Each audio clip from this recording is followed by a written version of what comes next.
plant a church in those early stages in a place like Camden, it's like you're a farmer with some coveralls on and no shirt. It's 100 degrees, the ground is scorched, and you still have to dig up the ground, plant the seed, and pray for water.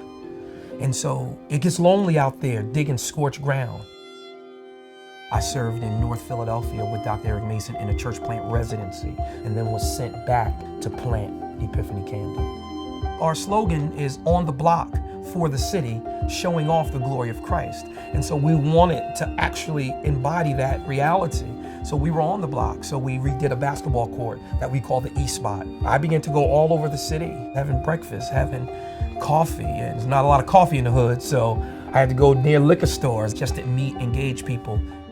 We are here to invade the darkness of the city of Camden with the powerful light of the majestic, grand imperial majesty, Jesus the Christ, and make disciples.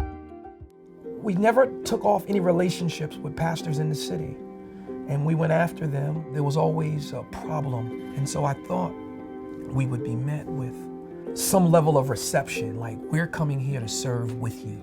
And we got received by no one. The devil works well with demons in Camden. The church has to work well with one another in Camden.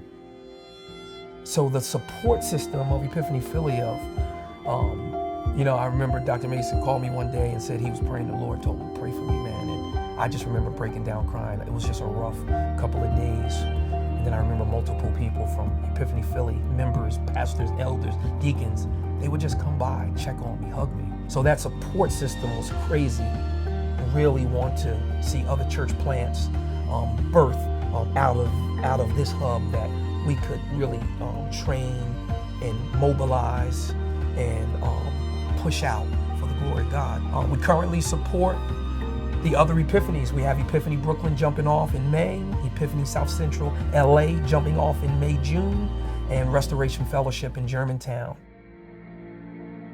I forget that, 10 years ago, this was just an idea. And it was an idea that I doubted for several years. It was a thing that it was like, well, the Lord's called me to Philly, but I don't really know. It broke my heart to see and to hear that in this city, where the very first African-American church and denomination was founded, 90% doesn't go to church at all. And then to see Islam, to become a dominant religion. You can walk down Germantown Avenue and see men garbed up leaving prayer.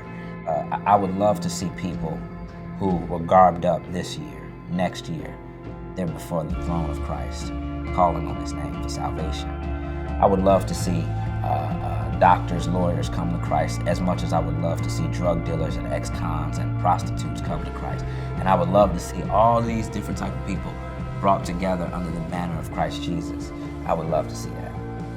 I love Acts 29.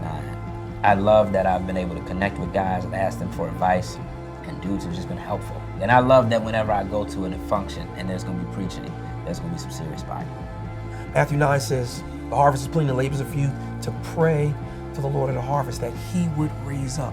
So man, my big hope is that God would raise up planters, because we really want to see God's glory explode as we would invade the darkness with the gospel planted.